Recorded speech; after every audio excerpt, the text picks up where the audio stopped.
Hello and welcome back to Adobe Circle of Influence. I'm your host, Joe Escobedo.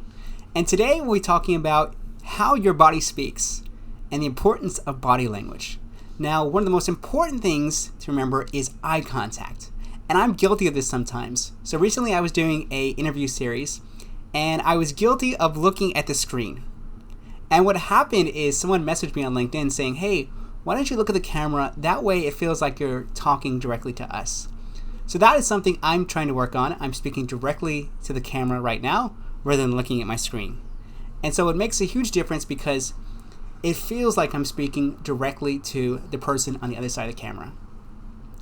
A tip that you can use, because it's super awkward looking at a webcam, at least in my case, is you can print out a small photo and put it right on top of your webcam.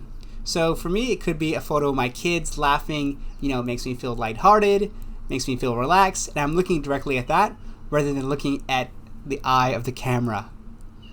If you're doing this in person, then one thing to remember is look at someone's forehead. Let's say you're super nervous and you're too nervous to look people right in the eyes. Completely fine if you're starting out. Look right at their forehead. That way you'll feel a little bit less intimidated. Another tip if you're doing this in person is to find someone in the crowd who has a positive reaction. They are smiling or they're nodding or they're doing something that makes you feel like they're enjoying the presentation. Look at them and it'll help you boost your confidence. The second thing that's really important is the way you use your hands, your body. So if you notice, I tend to use my hands when I'm talking about the rule of threes. So number 1, number 2, and number 3. So visually you can follow along with me as I'm moving the hands versus number 1, number 2, and number 3. So you're hearing me, but the message may be not resonating with you. Versus when I go, number 1, we're going to talk about this, number 2, and number 3. See the difference? Another thing that's really important is your body language itself. So a lot of the times, we get nervous, we maybe slouch, or we're looking down and things like that. And that makes a huge difference in terms of our confidence, how we portray ourselves. So as always, you want to make sure that you're sitting up straight or you're standing straight, shoulders back, chin up. You're looking directly at the webcam or the audience, and that'll help you exude confidence versus, you're slouching, your hands in your pockets. That tells the audience this person isn't really confident, so why should I be listening to them? Another thing, and I was really, really guilty about this, is swaying. Ooh. So when I used to do this in person, I first started public speaking, I would get super nervous, and so one of the things that I would do is I would sway. I would shift my weight back and forth, back and forth.